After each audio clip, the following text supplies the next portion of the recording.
Beretta U22 Neos. What the hell is that thing?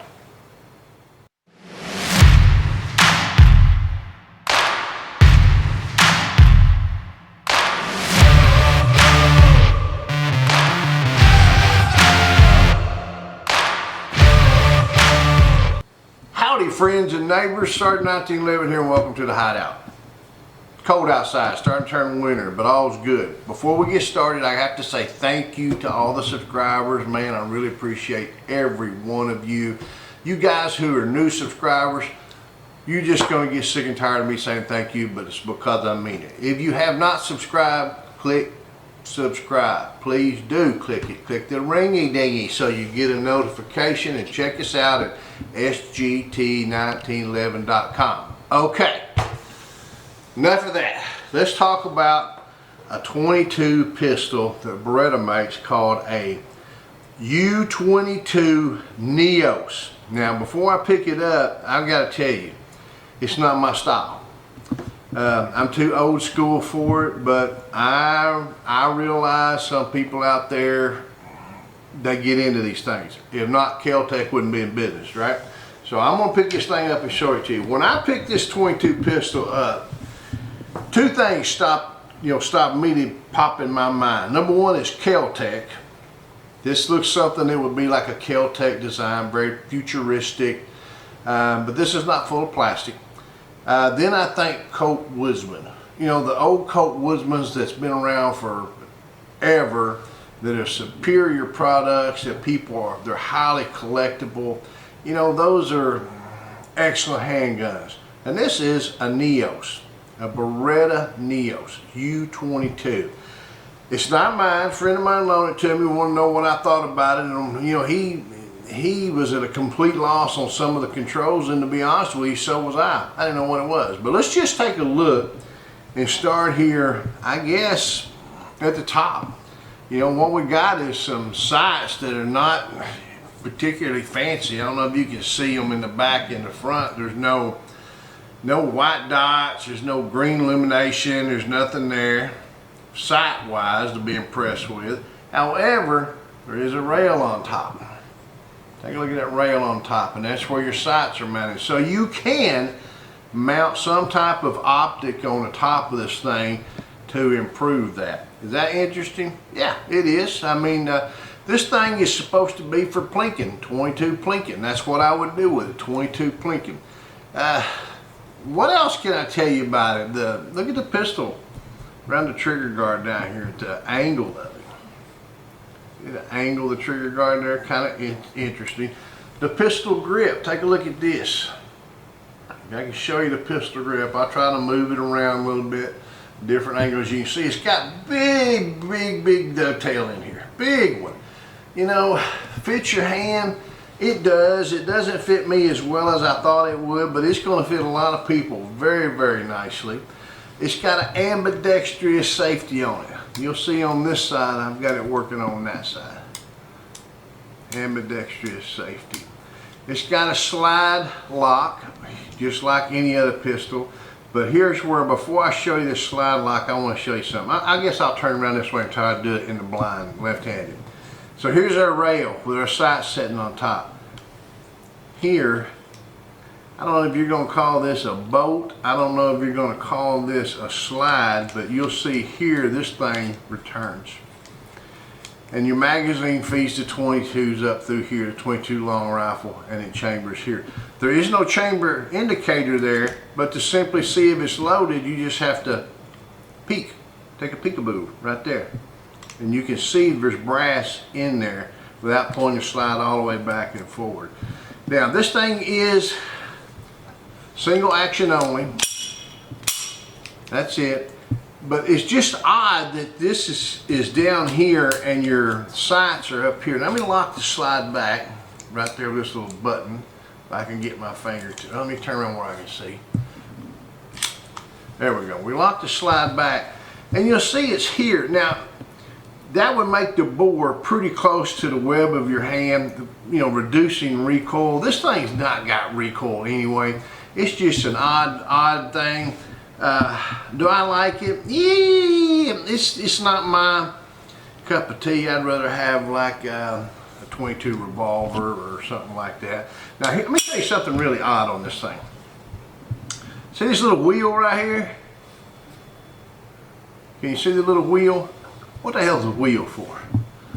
Well, I tell you, it took me a little bit to find out what the wheel was for. And you see this little button in front of the wheel, right here. This little button keeps the wheel from turning. It locks the wheel. This little wheel, all that is a screw that if I unloosen this thing's gonna come off. And you're going to remove the top of this thing. Now, I can't do it here on the screen, but what I will do at the end of the video, if you'll stay tuned to the end of the video, I'll take it apart and lay it down so you can have a still shot of this thing when it's disassembled into pieces. So it'll just be a picture of it laying there. But what I'm going to do that, I'm going to unscrew or back down this knob by holding this in. Like I said, this knob, it's got a screw that comes in there and it holds it in. So is it ideal? Yeah, it's an ideal. Is it going to be fun to shoot? Have I found one that I didn't think was fun to shoot? I think they're all fun to shoot. Now, a little bit about the history of the gun. Come out in like 2002 or so. Got recalled in 2010. The reason it was recalled in 2010 is the gun is not safe. I mean, it's just not safe. Now, what I read was the gun would fire with the safety on.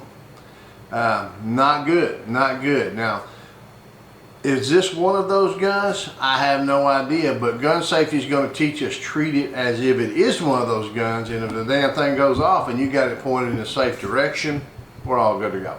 So we just need to pay attention to that thing. Gun safety, regardless if the gun has a history of going off or not, kind of like the Remington 700s.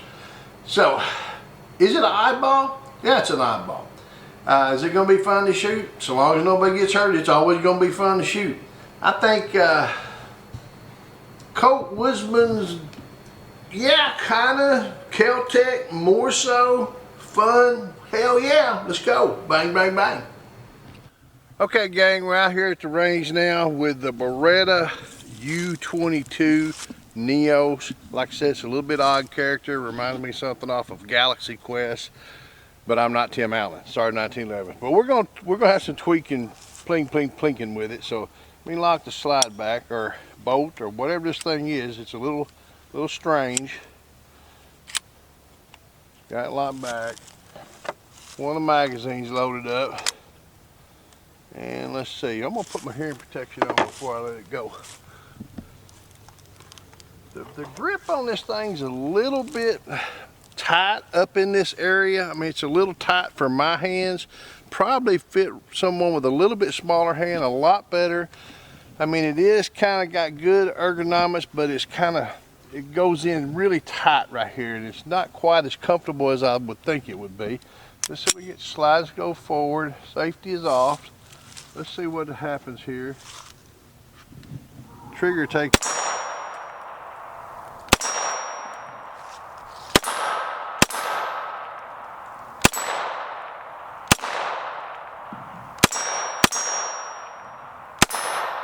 The slide does lock back. You know, there was no failure there. Magazine release right here at the index finger like we talk about. So, is it a nice little handgun? I mean, it's a 22 handgun. It's made for plinking. Who would not like one? You know, I don't know why it wasn't as successful as most Beretta handguns are. You know, most time Beretta handguns are very successful. This doesn't seem to have the rave that a lot of other ones do. Is that simply just because it's 22? I don't know. There's another model of 22. But all Beretta handguns are fine made. Granted, this one's a little bit different. Let me go ahead and shoot this other 10 round magazine. That's what we're here for, get my opinion.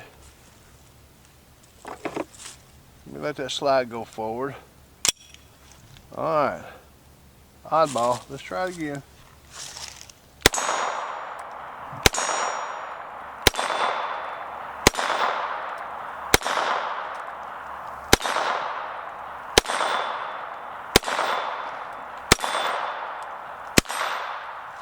Oh well, it ran them dry. It ran all 10 through there. You may could have heard that last one. It's pop, pop, pop, pop, pop, pop. Common 22 long rifles, extremely nasty, dirty, and you know their quality sometimes lacking, but the weapon ran fine. Didn't have any problems. I mean, as far as the 22 is concerned, it's a 22 pistol. Is it different? Yes. If you go to the range with it, I'm sure you're going to get some attention. But you know what? I don't know. To me, it's a little out of character for me. It's more like, I'm going to go back and say, it's more like the Kel-Tec thing. And I know there's Kel-Tec lovers out there, but to me, it's a little bit futuristic. I'm more old school. Do I like the handgun? Have you heard me say any of them I didn't like? Of course I like the handgun. Would I buy one for the right price? Does it work? Yes, it does. It goes bang, bang, bang. So until we get to shoot again, shoot safe and shoot straight. Hooah.